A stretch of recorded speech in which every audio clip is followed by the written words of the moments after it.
Hey everybody, what's going on? Andy Evans here with the Columbus Wired Wednesday post-practice interview session recap. I'm Drew Sample, not the tight end. Not the tight end. I don't want to say he sucks anymore. He played pretty good last week. He actually had a touchdown. Yeah. And somebody complimented you on his touchdown. It was a bot, yeah. Oh, was it a bot? Yeah, I always Yeah. say thanks though whenever I get complicated. Whenever I get complimented, not complicated. Well, it's a I say complicated thanks. compliment when it's a bot. That's Yeah, I say thanks either way. why not? Why not? Thank a bot. Hey, do your part. Thank a bot. So, Ryan Day today. Ryan Day today. Ryan Day. Let's see, Kyle McCord, which We didn't get. We basically didn't get. We had like a minute 15. It was really weird. They kind of blitzed in here got real set up, fast. yeah. And we weren't able to get everything set up. So our apologies. I mean, we're going to post a minute 15, but that's all we've got. So. No, it's 15 seconds. Oh, 15 seconds. Yeah. Then you're not even going to see our comment cord today, unfortunately. But still, he was here. We had Jack Sawyer, JT Tuimoloau. We had true freshman Jermaine Matthews Jr., safety Malik Hartford. Emeka Abuka was out here today talking about Josh Fryer. Josh Fryer was out here. So we had a good consortium. The one thing that is on everybody's mind right now, right, is the whole scandal. Scandalous. From the team up north, right? I mean, that is on everybody's mind, Drew. And Ryan Day was asked, hey, did you do it? Did you conspire with Purdue and Rutgers to give, like, the signs for the Big Ten championship game? Did you and Rutgers conspire with Purdue? He said, absolutely not. Take it for what it's worth. But he said, no, I did not at all. We never conspired. I mean, he even went so far as to say we talked with compliance. They let us know what we can and can't say, all this kind of stuff. And he pretty much remained mum on the whole situation. Just like, I'm not going to get into that. I'm not going to talk about it. But he said, take it for what it's worth, that he did not conspire with Rutgers to give Purdue Michigan's signals. And other than that, that was pretty much it from Ryan Day. I mean, he had other things to say. Purdue had Michigan signals? I couldn't tell in that game. Well, they only got beat by 3 touchdowns, but with like 9 minutes to go, halfway through the fourth quarter, they were only up by 9 points, only up by 9. So, yeah. So, I don't know. Yeah, this whole thing is it keeps getting crazier, wackier, and dumber by the minute because of all the conjecture from the Michigan people saying this, and it's Ohio State's fault. It's Ohio State's fault that we're in this position in the first place. Yeah, that's like the kid in the cookie jar going, you know what, Mom and Dad? You told me I'm not allowed to have cookies before dinner, but damn it, you didn't put a latch on top of the cookie jar, so it's your fault. That's exactly what this reminds me of right now. And I am not saying that, being an Ohio State fan, an Ohio State beat reporter, none of that. It comes off as just disingenuous from the Michigan faithful that they're literally willing to turn a blind eye to all of this. You know what I mean? So, hey, that's just my little old opinion. Take that for what it's worth, right? It's good. Yeah. So, but hey, we got a game against Michigan State coming up here this weekend. So, what are your thoughts about the Buckeyes playing at home here? They're a 31.5-point favorite. Over under, I think, is around like 47.5. Some stats for you. Spartans are 3-6 on the year. Just came off of a nice little upset win at home against 5-3 Nebraska. Nebraska sucks. Nebraska is Nebraska. I mean, granted, Nebraska had an opportunity to become bowl eligible with that win. Weren't able to pull it off. They're 5-4 right now. Still a better record than Michigan State, but they got beat by Michigan State, so technically they're not better than them this year. But Ohio State is 5-2 all time against Michigan State when ranked number 1 in the country. 5-2 all time against the Spartans. 5-2 all time against the Spartans. I believe when playing here in the shoe, ranked number 1. And Nick Saban beat us when we were number 1 here, right? There you go. When Joe Germain was there the you go. quarterback. Yeah, Nick Saban is second to last year at Michigan State when he was developing that team. Yeah. That was pretty good the next year. It was like Michigan, Michigan State, and Wisconsin were all really good teams that year. Yeah. OSU following year was not so good. That was the In '99, that was yeah. the Steve Belisari era. That was, the beginning of the Steve Belisari There era. never was supposed to be a quarterback, Who oddly enough. came in as a safety and played his way into the quarterback position. He just wanted to play. But this actually marks, Drew, 20 years? 25. 25 years. 25-year anniversary of that game Wow. when Michigan State knocked off an undefeated #1 ranked Ohio State here in the Horseshoe. Second half became the Bill Burke to Plaxico Burris show. I was Yeah. at that game. I just remember Bill Burke and his lefty. Was it Steve Burke? No, I thought it was Steve Burke. no idea who Steve Burke is. Thought his name was Steve. Nope, it's Bill. But Bill Burke to Plaxico Burris, second half, all game long. Buckeyes were up like midway through the third quarter, I want to say, like 24-9. And then a punt went off the back of, if I'm not mistaken, Nate Clements. Yeah. And Michigan State recovered the ball, scored a touchdown, and then it was just Burke to Burris, Burke to Burris, Burke Yeah. to Burris. They end up winning that game 28-24. Joe Germain kind of threw a game-sealing pick near the end. There's a Yeah. couple of minutes left, like kind of on an out route to the left corner of the end zone. But I think Michigan yeah, State's kicker hit 5 field goals in that game to He- keep them in the game. Well, I for mean, the most I part. mean, like they had 9 points midway through the Yeah.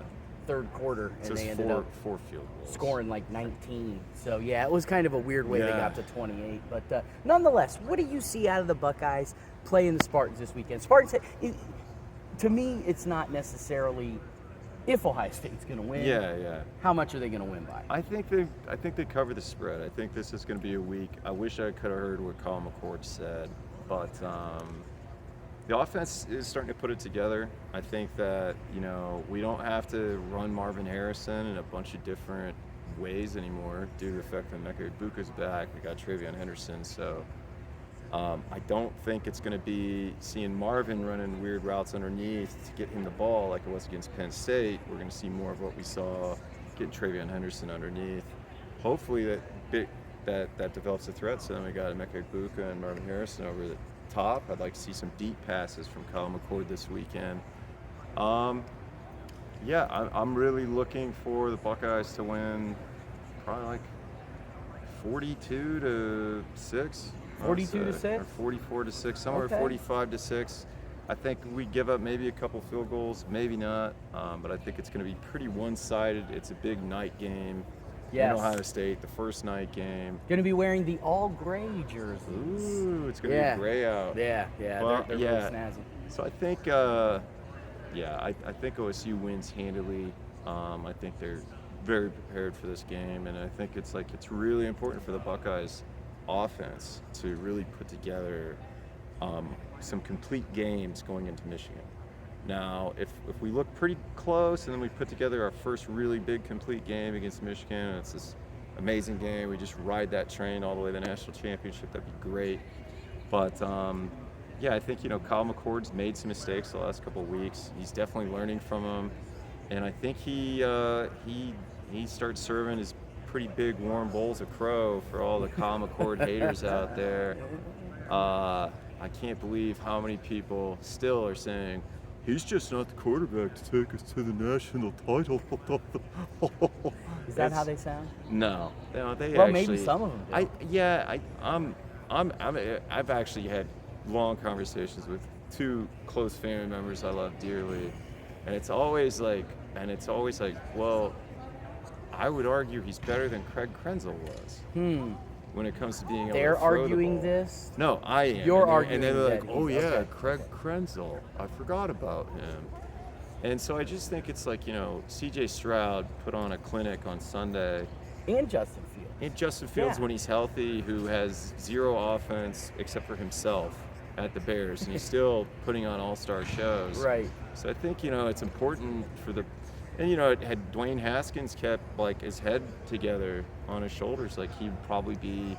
There's a good potential he'd be starting for the Steelers today. So, but rest in peace, he's not with us anymore. Yeah. So, but the fact is that Ohio State's been spoiled at the quarterback position. Even J.T. Barrett, even though J.T. J.T. Barrett Barrett. J.T. Barrett kind of technically won a national championship. Cardell Jones is Yeah. the third stringer, and he looked great when Yeah. he was playing, but the next season he didn't look so great. So I think when teams get hot, that's what's important. We're getting in the season where college teams are going to start getting hot and riding that momentum all the way to the title. So, and you know what? Here's the thing. Maybe a la Craig Krenzel 2002, sometimes you don't necessarily need a team that is offensively explosive to win a national championship. As the old saying goes, defense wins championships, and offense is there to put on a show.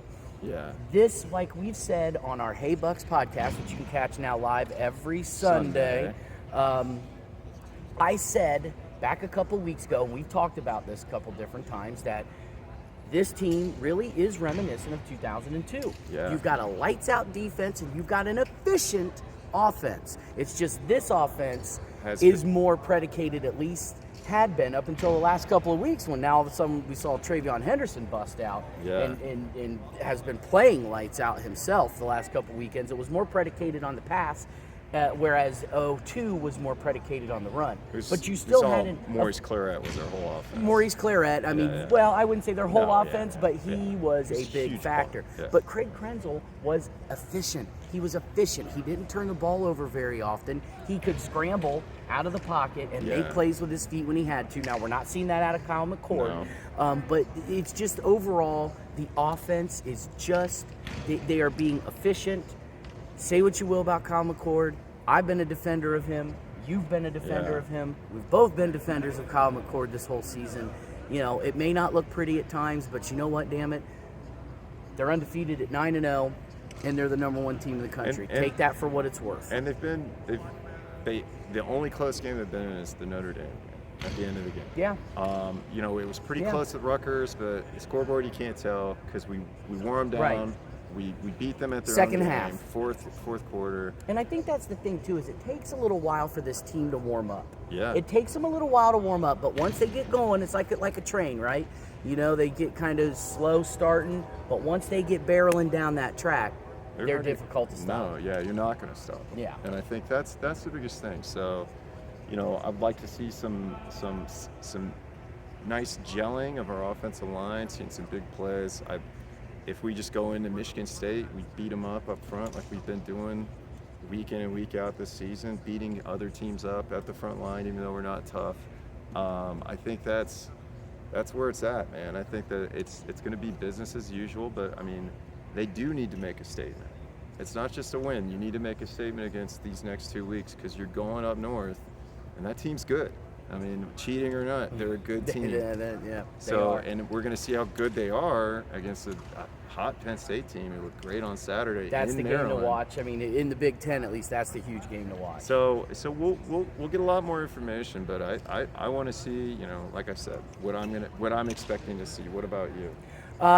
Same thing. You know, this is definitely a game where Ohio State. I don't necessarily have to come out hot. I am kind of expecting to see the same Ohio State we've seen, where they come out kind of slow and people are groaning and moaning, and Kyle McCord he's awful. And, even though he's 73% completion percentage. I mean, he was terrible. He only threw for like 186 yards and he threw an interception and took a sack. Yeah, but 3 touchdowns and 73% against Rutgers. A Rutgers team, which, by the way, top 10 defense. Top 10 defense, number 2 in the country in passing yards allowed. Number 2 in the country in passing yards allowed are the Rutgers Scarlet Knights. So something to just take into effect, that Rutgers defense, it's and good. you think, Rutgers, Hey, Rutgers. that's how they do it at Rutgers. That's how they do it at Rutgers. But still, that was a daunting, vaunted passing defense that Kyle McCord went up against last weekend. And the fact that, completed only 186 yards and still threw an interception, 3 touchdowns and 73%. So take the good with the bad. But this is definitely a game that I do believe that Ohio State's offense kind of does need to come out and look dominant.